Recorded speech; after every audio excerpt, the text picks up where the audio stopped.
Hi, it's Jan Beta, and today I'm going to do something rather unusual for this channel, and that is to build a guitar effects pedal from a kit that I bought.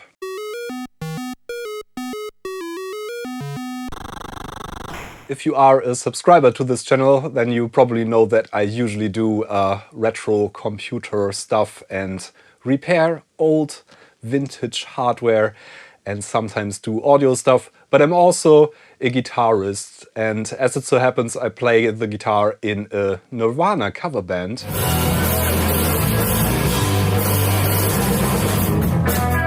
And there are some effects that Mr. Kurt Cobain used that are not readily available anymore, unfortunately. And one that is particularly unavailable or super expensive, if you can find it at all, is the Echo Flanger that Kurt used for the famous In Utero album. The Echo Flanger is a pedal that Electro Harmonics made in the 70s, and it's a combination of four effects in one, basically.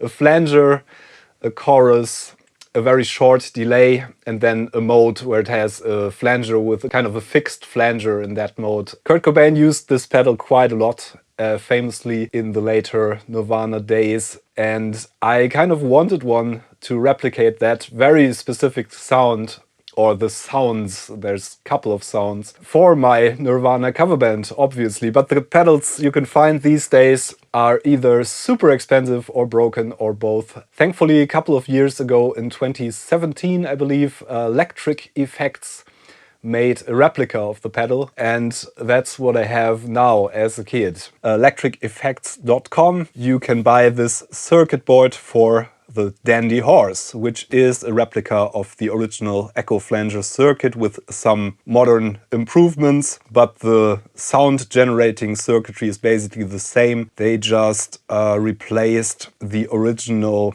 SAD 1024 chips, which are analog delay lines, with more readily available 3007 chips, which are the same functionality but more modern chips, and they should sound the exact same as the old ones. These were the 3007s were produced by Panasonic until quite recently, and now they are still being made by another brand. I don't remember, but we're going to see. I think I have some in this kit. And as I said, you can buy the circuit board from Electric Effects directly. I think it's $20 or thereabout. Not that expensive. The expensive part is, of course, the enclosure, which I also have in this kit, and all the components. Some of the chips are rather expensive, especially those analog delay lines, because these days nobody, except for some guitar effects nerds or vintage effects nerds, probably uses these, and there's not a huge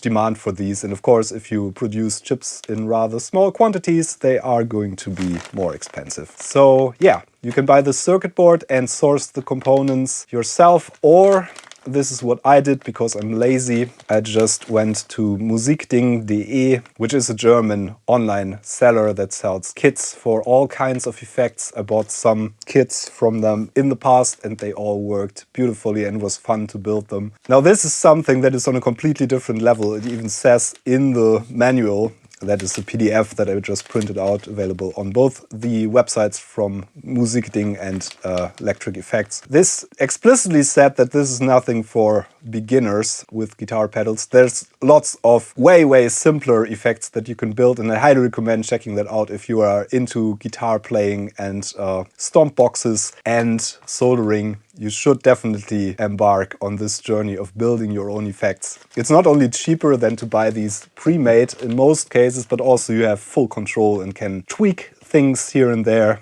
and try out different configurations and things. It's great fun. Just another hobby that adds to spending money on things and having fun with soldering. But yeah, highly recommend checking this out if you are interested. And this is a particularly fun one, I think, for me at least, because I feel like I am a bit advanced, especially considering soldering, because I built quite a few things in the past, even whole computers from the 80s, replicas of those with the original chips.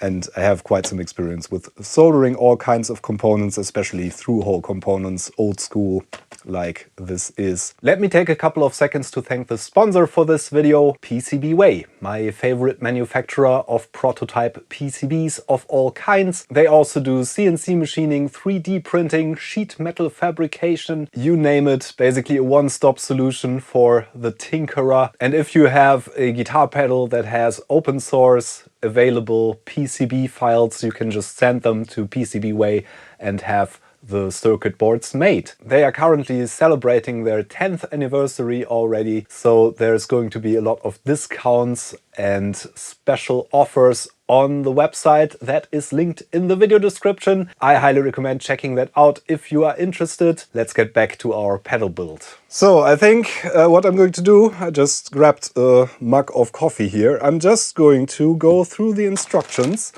There is also a bill of materials that has all the designators for where which component goes. Lots of resistors, lots of chips. There's a lot to figure out. And then I'm going to build this while telling you a bit about how I'm going to do this. And I'm going to try to tell you about the things to keep in mind when building a kit like this. While I'm doing it, basically every time I encounter something, I'm going to tell you. But most of this is going to be some nice background music and some nice shots of me soldering in components into this board. And then there's a whole setup process for this in the end, where we have to adjust everything properly, the clock speed and things like that. You definitely need some proper measuring equipment, like a multimeter that can measure frequencies and things like that, and an audio probe ideally to bias this correctly in the end. Pretty excited about this because it's going to be fun. I like soldering and I like playing guitars, and I was after this effect, as I said, for quite a while. So let's see what comes in the kit. Of course I have the enclosure, I just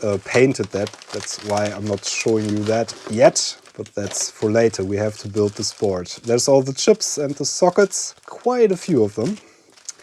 We have some wires, we have a lot of resistors and like little trimmer potentiometers. We have quite a few of capacitors. We have, of course, some larger stuff for the guitar effect box. And that's potentiometers that are of the larger variety. 4 of them to set everything up. We have a switch, switching between the different modes of the effect. We have another switch for, I think, a blend functionality. We have the switch that turns on and off the effect. And of course, input and output jacks and a power jack. I think I want to start with the sockets, because you always want to start with the lowest components, basically. And the sockets are quite a good way to start, because you can still flip this around and work on the backside. And the sockets are all the same height, so you can easily stand this on your table or your work surface. There are, of course, these clamps for holding these while soldering that easily flip around, because you constantly have to insert components from the top side, which is this side, and then flip it around and solder them from the back side. I don't have one of those, but I've done quite a few kits that are as sophisticated or even more sophisticated, and usually I didn't ever feel like I needed one of these, just used my tabletop here. You want to properly ground yourself, especially if you're working with chips. And I have one of these ESD wrist straps here that I'm going to wear while soldering this. This mat here is also grounded through a resistor, and we're going to be fine in that regard. Otherwise, you can always touch a radiator or something that's grounded before you handle the chips. That's going to dissipate the electrostatical energy in you to the ground, basically, so you don't risk zapping the chips, which is, especially with expensive parts, quite a risk. I'm just going to solder in all the sockets as my first step. You are going to hear some background noises from time to time, because I have some air filtering going on. I have a larger air filter under the desk here and one here. These are activated carbon filters, so they are helping with getting the solder fumes away from my lungs. Quite a few sockets here, as you can see. I'm wearing my ESD safe wrist strap, and I'm just going to put them in the correct orientation on the board and solder them in. You can determine the orientation these go in and also the orientation the chips go in by the little notch that these have. And there's also on the silk screen on a circuit board, there's usually a little notch to indicate which direction you have to put the notch on the socket and then the notch or the mark on the chip. Some chips have notches like these, some have like a little dot for pin 1. The side where the notch is on these sockets is where pin 1 on the chip should go. Now usually what I do for these sockets is to put them in and hold them straight, and then I go in and take my soldering iron and hold them, while holding them, solder 2 opposing pins like diagonally opposed to hold them in place. You can also use like tape to hold them in place or something like that, but I like to do it this way. So I just grab a bit of solder with my soldering iron and I'm just tacking 2 pins here, this one and this one. And then my socket is already held in place. I can check if it's in the correct orientation. I think it is. Then I'm just going to go in and solder all the pins and solder the ones I just tagged again. And then this should be the first socket in place. While soldering, you want to heat both the circuit board and the pin and then go in with the solder. And the solder should flow quite nicely if you do it that way. I'm a bit shaky because I had too much coffee. You want to make sure you don't build bridges between the pins. You can also double check that with a multimeter. And it sometimes looks as if you build bridges because of the flux that's in the solder. But I think we're going to be fine. So first socket in, that looks rather nice. Let's do all the others.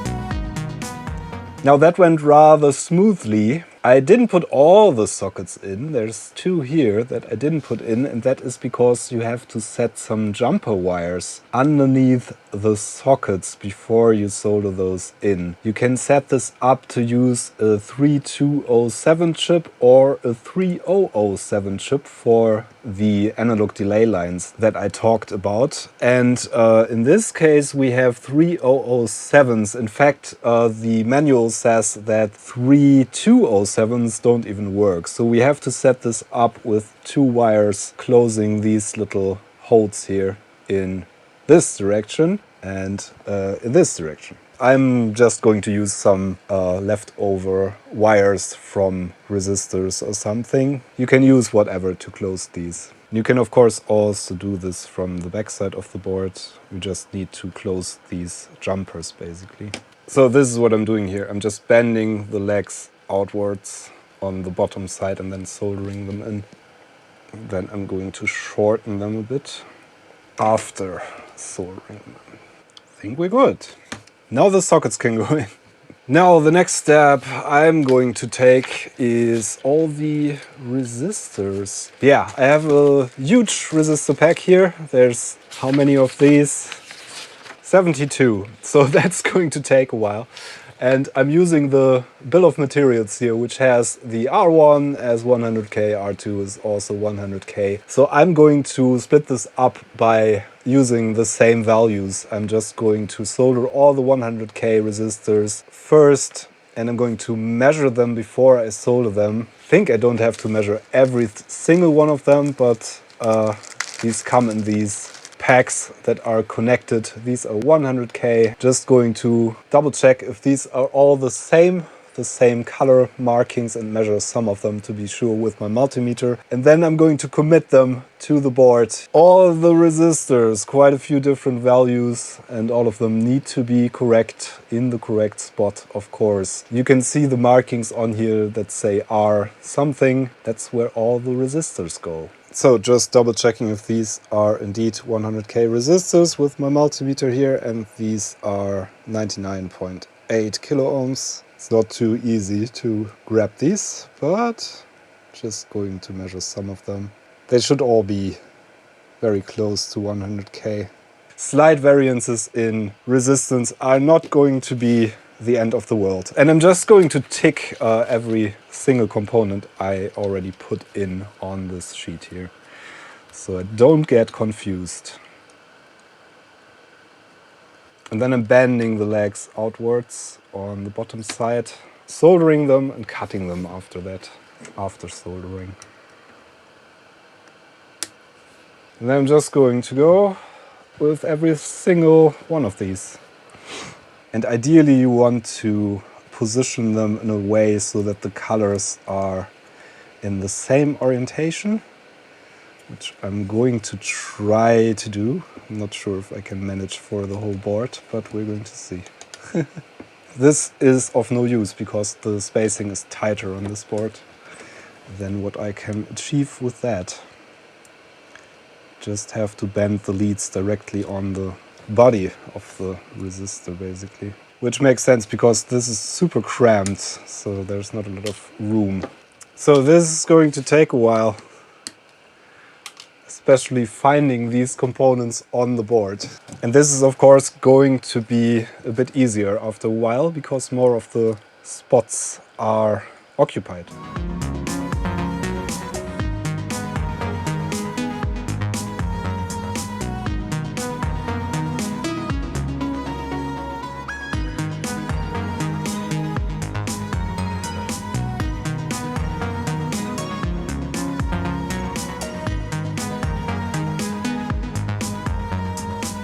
So that's all my 100k ohms resistors in place.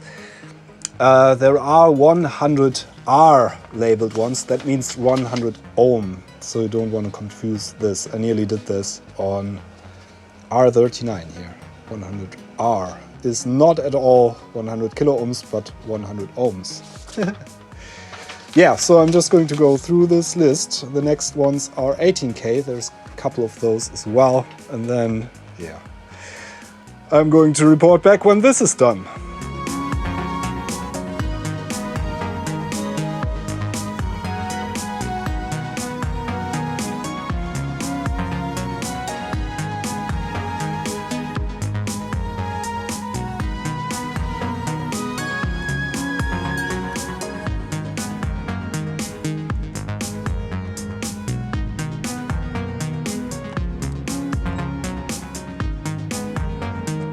I think that's pretty much all the resistors in place. That took a while, but I think it turned out pretty neat.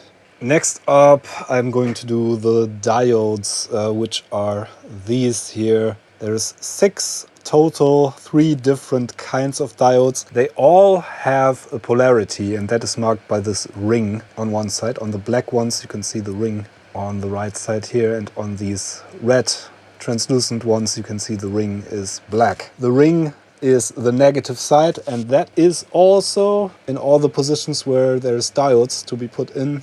There's also a stripe on that side on the circuit board. So you want to make sure that the mark on the diode lines up with the mark on the circuit board. Otherwise, not much different from soldering in the resistors. I'm just going to go one by one and tick them off my list. And it is probably a good idea to wear ESD protection or to ground yourself, because diodes are active components and they can break, although it's super unlikely for diodes. But you can break these with electrostatical discharge if you try, and we don't want to break them. So take all the precautions. And the type is actually written on the diodes. There are 3 1N5817, 2 1N914, and 1 1N4002, which is probably the one that protects these the power rail, against wrong polarity, in case you have the wrong power supply. That's always a good idea to put one of those in the power rail 4002 or 4001. They take different voltages until they break down. I think that's 1 and 2.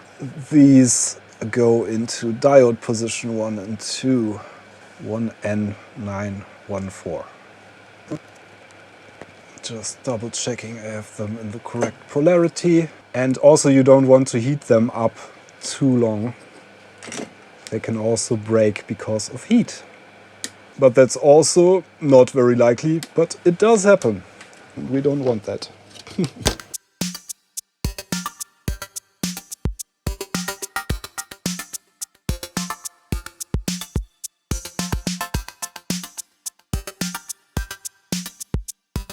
And that's our diodes in place. One of them is a bit at an angle, but I don't really mind that. And functionally, it should be perfectly fine. Just realized that this resistor that's left over is probably for the LED that we also have in this kit. Now I'm going to do the trimmer potentiometers. These are little variable resistors. We have 3 different values, all in the same form factor. 3 legs. They are kind of keyed, so you can't get them in the wrong position on the circuit board if you pay attention.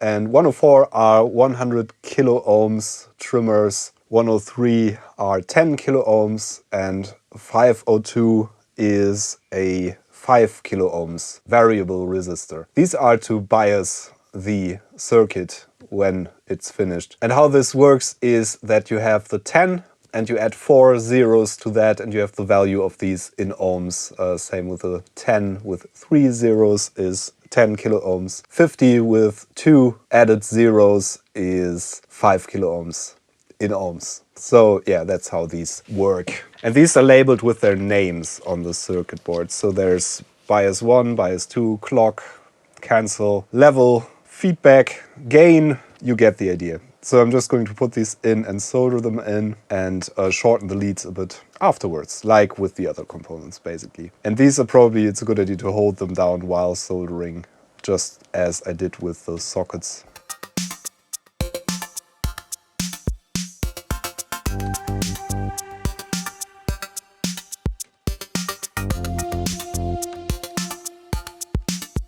And we got them all in, some of them at a slight angle, like this one here. But looks neat enough, I guess.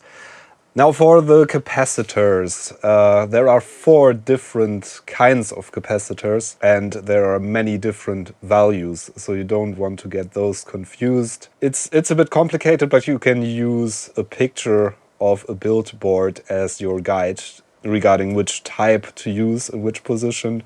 I'm going to do that. Now these are the different kinds. These are electrolytic capacitors which have a polarity. There's a stripe on the negative side and there's a little plus sign for the positive side, which is the one without the stripe on the circuit board. We have these plastic capacitors which have the values written on top there, and we have ceramic capacitors, which are these small brown blobs, and we have a different type of plastic capacitor here with these green ones, which are small value capacitors of the same variety of these, basically internally different form factor. So these all go in, and I'm going to go very slowly and check them on my list as I go, because I don't want to get these confused. And I think I might replace some of these Aishi brand capacitors with some better brand ones that I have in my parts bin. But these are probably going to be fine. These are good capacitors, just not the most well-known brand. And I'm going to start with the green blob ones, which are C8 and C23, I think. One goes here. These don't have a polarity, so you can put them in either way you want. Just going to solder these in. And this is going to be a bit more complicated physically because they are higher footprints than the other stuff. And C23 is the other one.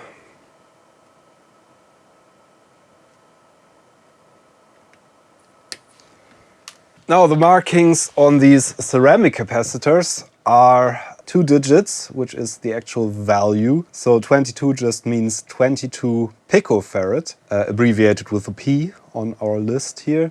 And if you have another digit that is similar to the variable resistors we did, that is times 10, that's 10. So these 2 to 1 are 220 picofarad. We have some other values as well. 47 is 47 picofarad, 10 picofarad. These are not so easy to distinguish because the print is pretty small, but we're going to get to them. On this list, it's pretty difficult to see which values are which. U is microfarad, so 4U7 means 4.7 microfarads. The microfarad values are usually the electrolytics, and then we have nanofarads, which are, I think, mostly the polyester film capacitors, and picofarads are the small ceramic capacitors.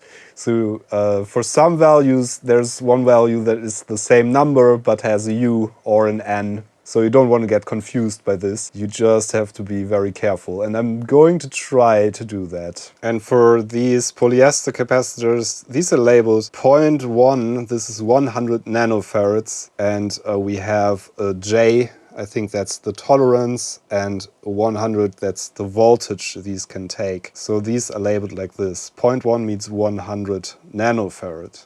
And I'm just going to put these in now, the 100 nanofarads, and take them off my list, I think. And yeah, the polarity doesn't matter. And for these, you can bend the leads outwards and they are going to stay in place, which is pretty nice.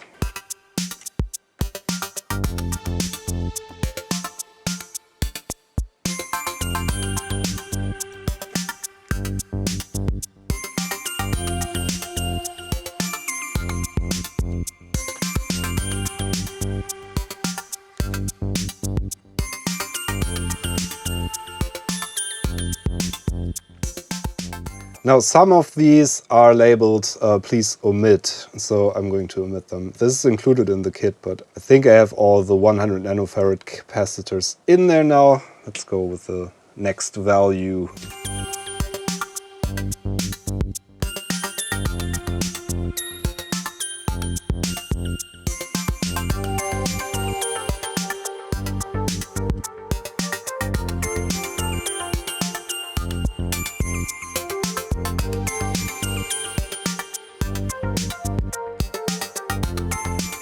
And that's all the polyester caps in place, the square ones and the little blobby ones. Now for the ceramics.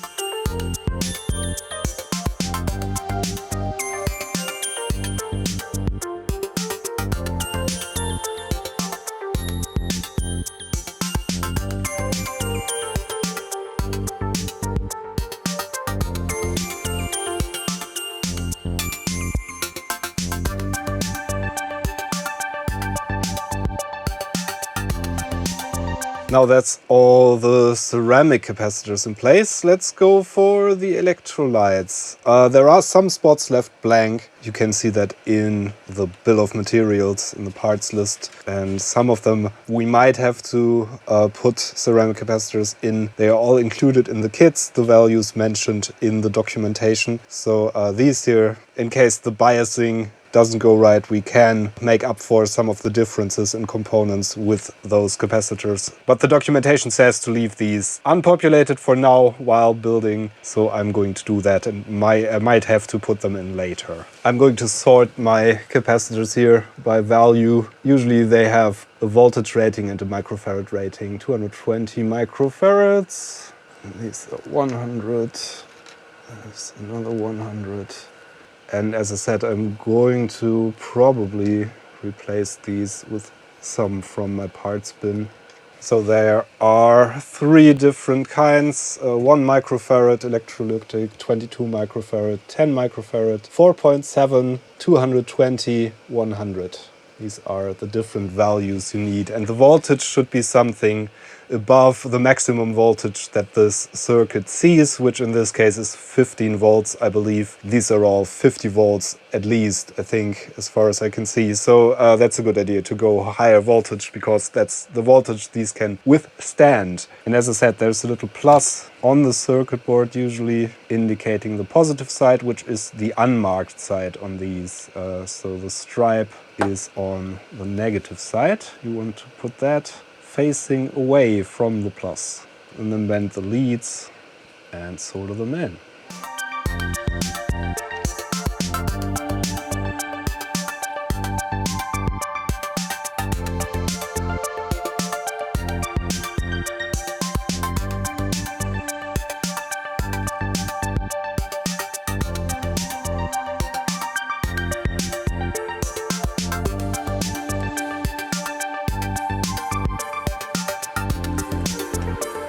Just realized that one of these capacitors is labeled C64, which if you're watching my channel regularly, you probably know that that's my favorite computer of all times.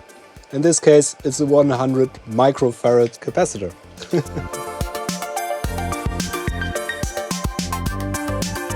Now we have 3 of these little packages. There are 2 transistors and 1 voltage regulator. This goes into IC11 and it's a 15 volts voltage regulator, LM78L15. This is needed in order to operate this at a 9 volts input, like you would for your modern guitar effects pedals. And on the circuit board you can see how these are going to be oriented. There is the silk screen tells you that there's a rounded side and a flat side, and these have a rounded and a flat side as well. You just orient them accordingly and we should be good. And it's good practice to stand these off from the board slightly, which is inevitable anyway due to their form factor, because especially the voltage regulator is getting a bit warm in operation.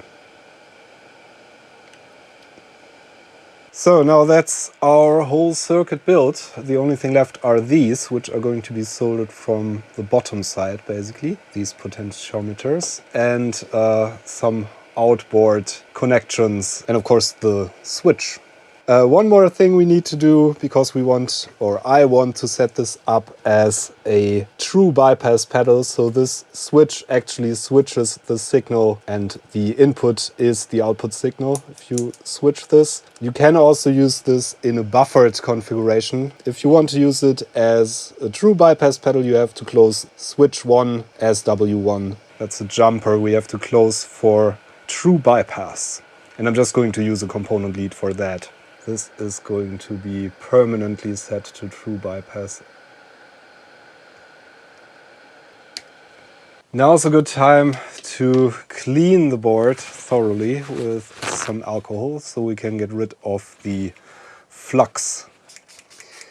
This is the stage where we want to check our solder joints visually, and if in doubt with the multimeter, I'm just going to give this as good a cleaning as I can.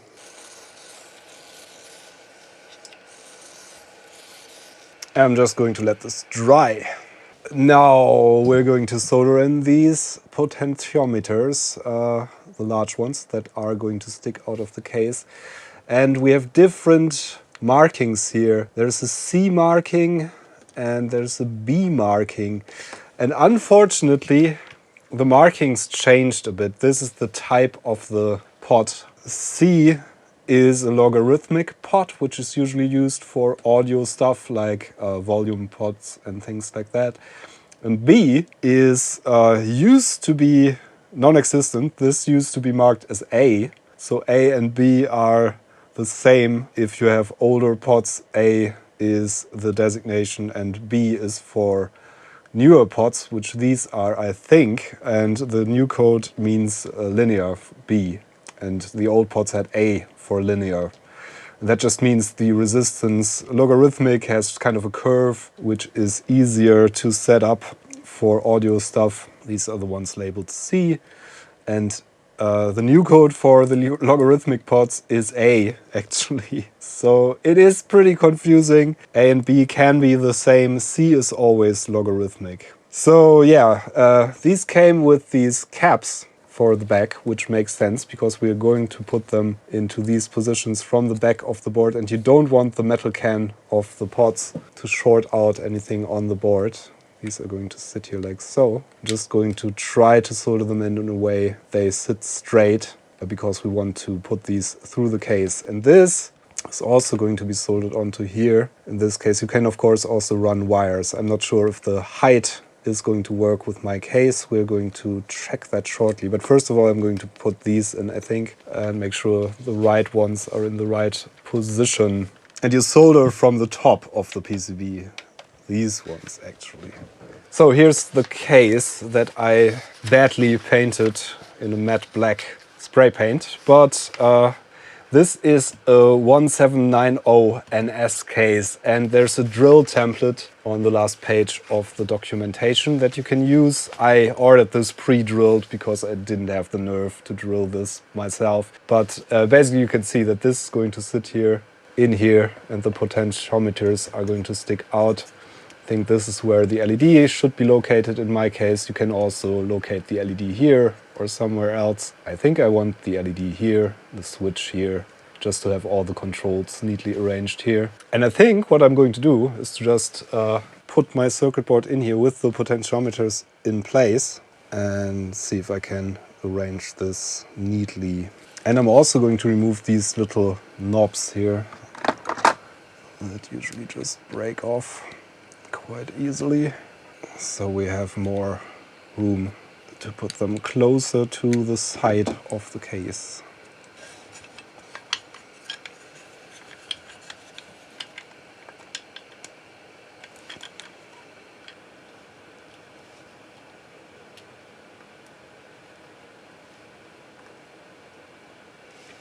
Everything's sticking out. Yeah, this is going to work. It looks a bit shoddy because I painted it so badly, but it's going to look nice and used, which is what I'm after. So I guess time to populate all those sockets. And then we need to do some biasing and setting up, and that's going to be a whole different story. That's going to be quite difficult, actually. So I think what I want to do next is to connect some wires to the spots where this circuit board connects to the outside world. And this kit comes with a number of wires which are all, yeah, they are pretty nice. And I'm just going to use those. I think the first thing I want to connect, because we need that to check the general voltage to the board, is the ground and 9 volts power supply, which is kind of hidden at this point behind these capacitors here. So I'm going to use these wires, which already have stripped ends. You just have to strip them some more. And I'm twisting them and putting some solder on them. I'm going to try put these in from the bottom because it's a bit neater. I'm not sure if that's a good idea, but it should work fine. That's our power supply to the board. Yay! And I'm going to use my bench power supply for powering this during these tests, I think. Black wire is usually ground, and the red wire is the 9 volts in this case, so the positive rail. Just setting up my bench power supply to exactly 9 volts, and then I'm going to hook it up with some clip leads to our contacts. That's probably good enough. 9.008 or 9. Okay, hooking this up for the very first time. Hope it doesn't explode. There we go. We're powered up. Let's see if our voltage regulation works. I'm not sure if we need a chip for that. The manual says to check 15 volts test pad for 15 volts. That's over here. So we're just checking that against ground. And we have 7.3 volts. So probably we need something to check that. Let's check the input voltage if that comes through. Maybe it's shorted in some way. That should be 9 volts. Yeah, that's the voltage from our power supply. So yeah, I need to populate at least 1 or 2 of the chips, I guess, for the voltage regulation that's happening on the board to work. Let's see which ones. So I looked up most of the chips, and the LT1054 is the one we're looking for voltage regulation. That's a switched capacitor voltage converter with built-in regulator, and that goes where the voltage input is also. So that's probably the part we need to populate to have the voltage regulation working on this board. The rest of it are mostly op amps and stuff that is responsible for the timing, like this LM311 high-speed differential comparator with a strobe. We have multiplexers or delay lines that I mentioned previously, and several op amps, compender, flip-flop for switching. This is probably used for switching in case you have this set up to be a buffered pedal. I don't know if it's necessary even for the bypass operation, but we're going to see. I'm going to populate our voltage converter, and that should give us our output voltages, hopefully. We're going to see about that. And for putting chips into sockets or circuit boards, there are these neat little things which can be used to bend the legs at exactly the correct angle for that. This has a dot where pin 1 is, so we're just lining that up with the side that our notch is on the socket and putting it in. Yeah, that's 14.8 now. That is close enough to 15 volts, and on test point 1 we should have 7.5 volts now, measured against ground, and that's 4.8. That's not enough still. We just need more chips. So I'm probably going to go ahead and populate all of them. At least we don't have more voltage than we need, so the chips should be fine. Possibly one of the op amps is also playing a part in regulating the voltage, I'm not sure. But yeah, I'm just going to go ahead and populate all the chips with my little list here, taking them off as I go. And I'm going to try to get all the pin 1 markers on the correct spots, of course. And this is pretty important to wear the ESD wrist strap at this point, because the chips are most likely to fail. So we put that one in.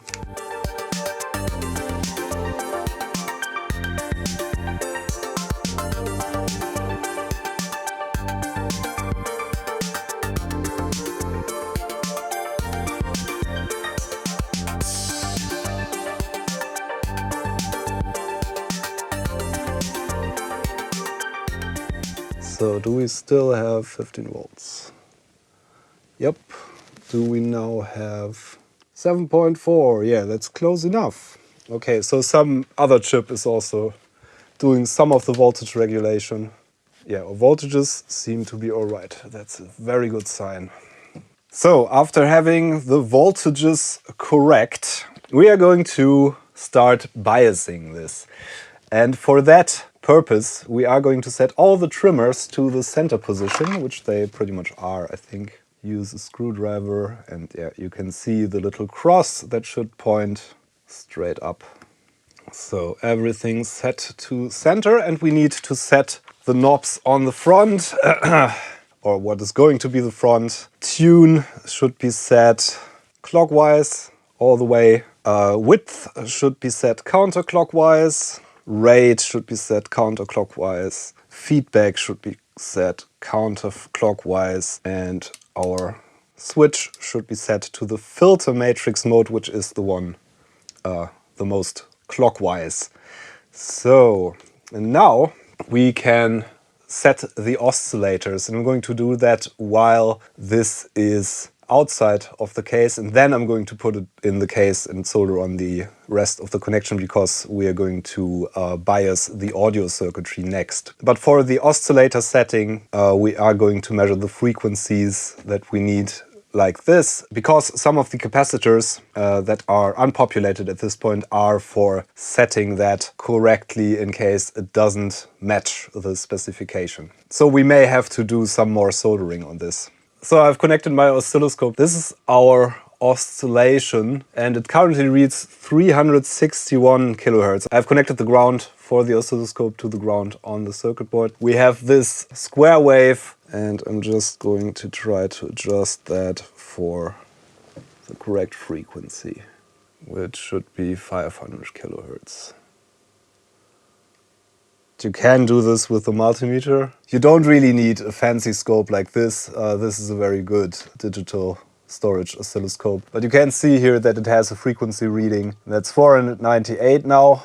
That is pretty much the best I can get this with these kind of wonky trimmers. They are not super accurate, but I don't think it is necessary to get that to exactly 500 kHz, just the correct ballpark. And this is super close. Next step is to turn the mode switch to the slapback mode, which is counterclockwise. The other way around, and we should be at approximately 125 kHz, and we are at 160. So we need to go a bit lower than that. And we can adjust this by putting some extra capacitance in C45, which I think is what I'm going to do. And the instructions say 4.7 to 22 picofarad will be a good place to start. So yeah, the capacitor is just dangling there in C45, which is between the other two there. We are reading 146.5, so we probably need a bigger capacitor there. So I put a 22 picofarad capacitor in there, and we're now at 133, so we need slightly more. I'm going to see what I have in my parts bin. So now I have a 47 picofarad one in there, and that's a bit low. So we have 111 kilohertz now. So I think I'm going with the 22 probably. Yeah, I'm going with the 22. I think that's 134. That should be close enough. There are rarely values between 22 and 47, so this is what we got. Closest we can get to 125. We could even possibly put two capacitors in there, but I'm going to solder down the 22 microfarad one. This should be good enough, I guess. Yeah, we're at 131 now with the capacitor actually soldered in place. So that's close enough, I guess. We have 500 in the one setting and 130 instead of the 125 kilohertz we're aiming for, but that should be really close. After doing all the soldering on the circuit board that is necessary, we are going to connect some wires to it as a last step and put it in the case, and then do the audio biasing with this fully assembled basically. And yeah, I'm going to put all the pieces, the connectors and the little LED holder here, into the case. And I think I also want to put the LED in. I think I'm going to go with one of these pink LEDs that I got. You have to adjust the little resistor for this. They have a voltage rating and a milliamps rating that you want to adjust things for. I'm going to solder some wires to this before I put it in and put some heat shrink on it, because the circuit board is going to sit pretty tightly to insulate it nicely. And the resistor and everything else is going to be connected to our true bypass triple pole dual throw switch. 3PDT is what these are called. So you need one of these if you want to wire this for true bypass, which just means that the input and the output are just shorted on this switch. That means your signal just travels through the switch from the input jack to the output jack, and that usually results in good quality results. And you can also wire this up to be buffered, as I said, by just setting a jumper differently, and you're going to use a latching dual pole double throw switch, I think, in that case. That's all laid out in the PDF this came with. We need some wires on the circuit board, namely on this row of connections here, which are going to connect to our switch. And we also need some ground wires on here, which are going to connect to our in and out. So these are very short.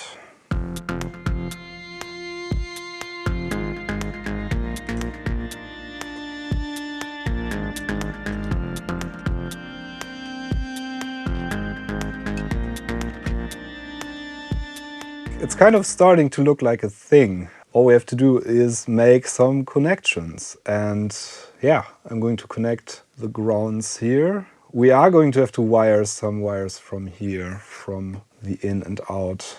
Let's see about wiring the switch at this point, I guess. So I'm going to wire this switch like this, basically. Our ground pin is here.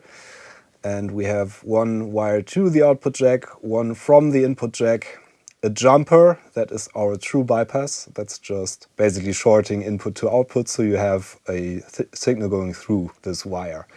The ground is always going to be the same. We have PCB input, PCB output. These are going to go to the spots we just wired up. And we have our LED and ground for switching the LED on and off, basically. So I am using a wire from one of my components here as my bypass. Just a leg, I think, from one of the diodes. A really thick, solid wire, which is always a nice way. You can use other types of wire, of course. So that's my bypass. Okay, so we need to hook up the LED to our circuit board, basically. That's where the 9 volt comes from. Need to put a resistor there. So I'm just going to wire a resistor directly in the circuit board on the 9 volts and put the LED positive side on that, and the LED negative side is connected to the switch. You could place the resistor closer to the LED. And I'm going to put some heat shrink tubing on the cable now.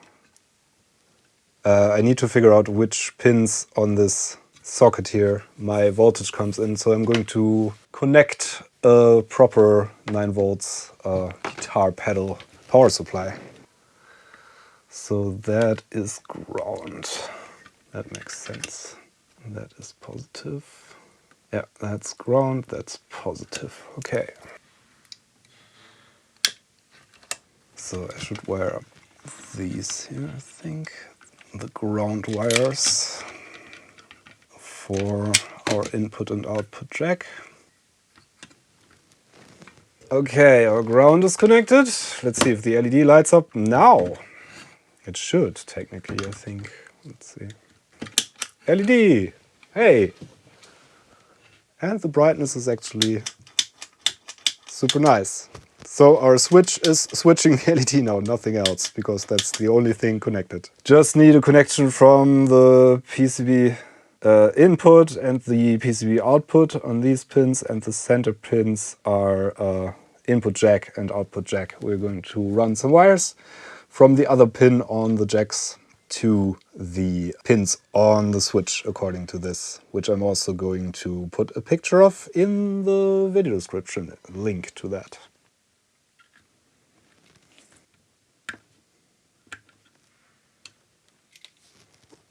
And now we have to decide which side should be input and which side should be output.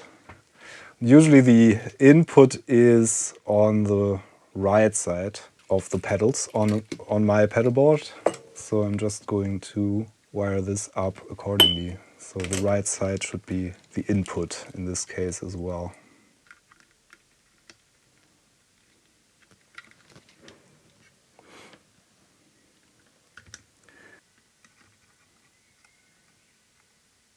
Now it really starts looking like a thing. I have screwed down the potentiometers here and everything looks pretty neat and tidy at this point. We are going to have to do the rest of the biasing procedures though, and we need an audio probe for that and an input signal.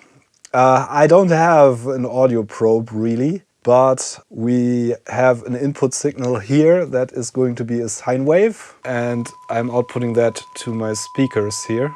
And we should be able to use the scope to make this signal work.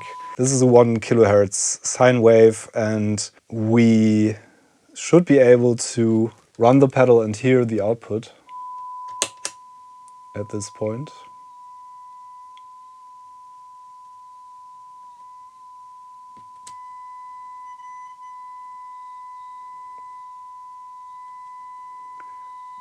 And we need to set the circuit up according to the specs.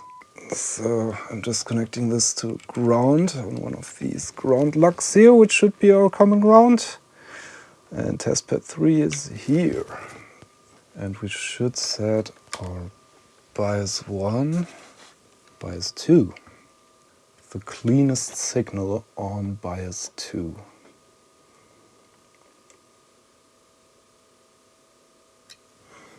Okay, that should be the cleanest signal.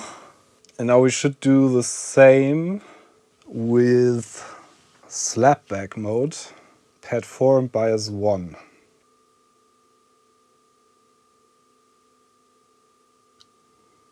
It's probably a good place to start. Pretty much the best I can get, I guess. That looks pretty cool.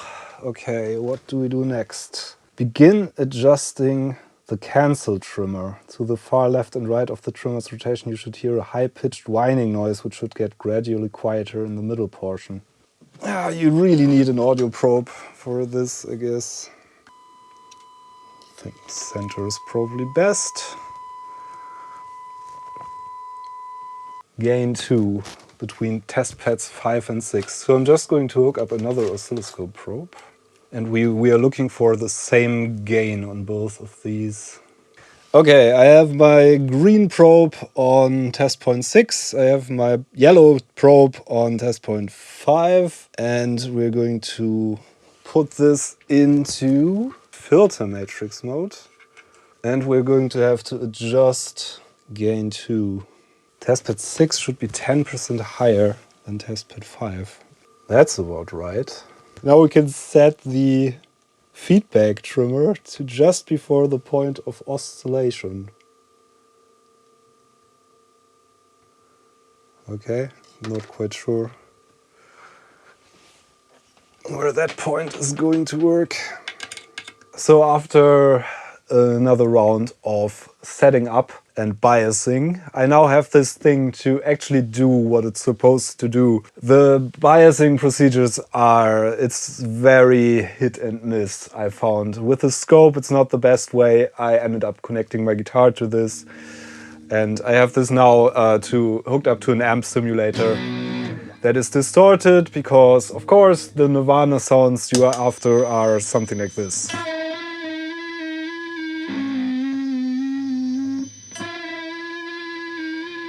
And that does that now. And we can also just use it in a kind of a normal way. As a pretty cool flanger.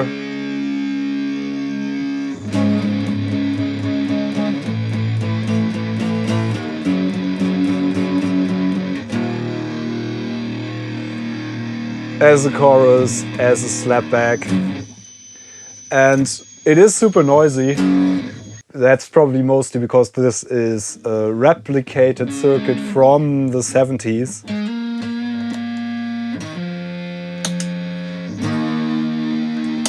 And probably I'm going to have to do some more setup work on this. I think I'm going to do more biasing and setting up off camera because that just takes forever. You've seen me doing the general procedure. I found that actually listening to the signal works a bit better than using the scope for this kind of thing. It is more accurate with the scope, I guess. Probably I should have gotten my analog scope out. I got it to work reasonably well by ear, just using my guitar and probing the contacts specified in that PDF. So the last step probably should be actually putting some knobs on that I got, which should fit quite nicely, and then put some lettering on here to make it useful as an effect.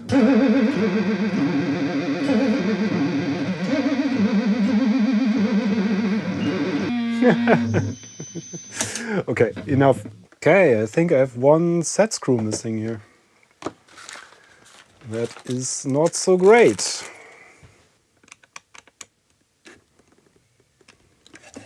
That is going to be difficult to replace. Didn't order enough knobs. Let's put another knob on, I guess. Yeah, doesn't look great. One set screw was missing from these knobs. And I replaced it with a regular screw that I had lying around. And I replaced one of the knobs with another one that kind of fits the design, but not quite. So I think I'm just going to end up ordering 5 new knobs and go with those in the future. But for now, these are my stand-in, and I'm just going to use some silver lacquer marker to put some writing on this, I think. Kind of underwhelming, I'm afraid. But yeah, this is going to look better in the future. These are liquid chrome.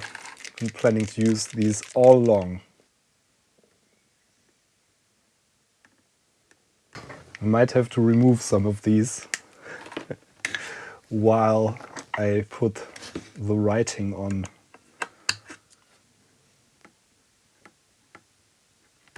I want this to look kind of handmade, so this is totally fine the way it looks. This is a gnarly 70s replica effect.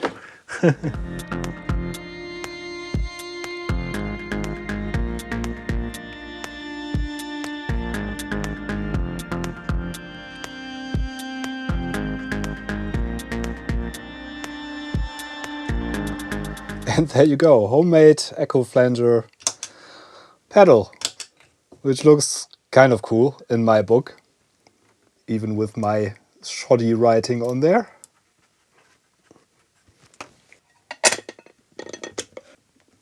Here we go.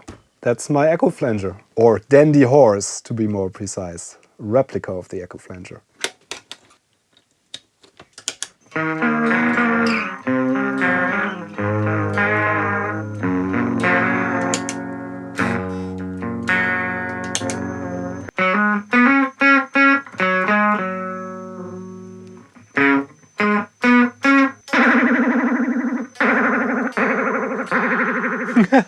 Yeah, I guess that's it for today. I built a half-finished, or let's say 98% finished Echo Flanger replica. I hope this was an informative and entertaining video for you. Maybe you are attempting one of these builds yourself. Be warned, it's not easy, even for someone who solders a lot. Usually on other things like old computers, but from around the same vintage as the original. But yeah, it's not an easy build, and it's not easy to bias this thing correctly. As I said, spent several hours doing that, and I'm still not sure if it's biased correctly, but I get some nice sounds out of this, and it is fun to play with. At this point, I'm going to have to set this up in my setup, actually put it on my pedal board, and yeah. I'm quite satisfied with this build.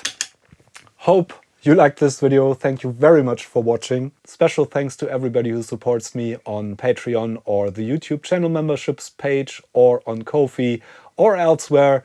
The links are in the video description. Thanks everybody for your time. I'm Jan Beta. Thanks for watching. See you next time. Bye.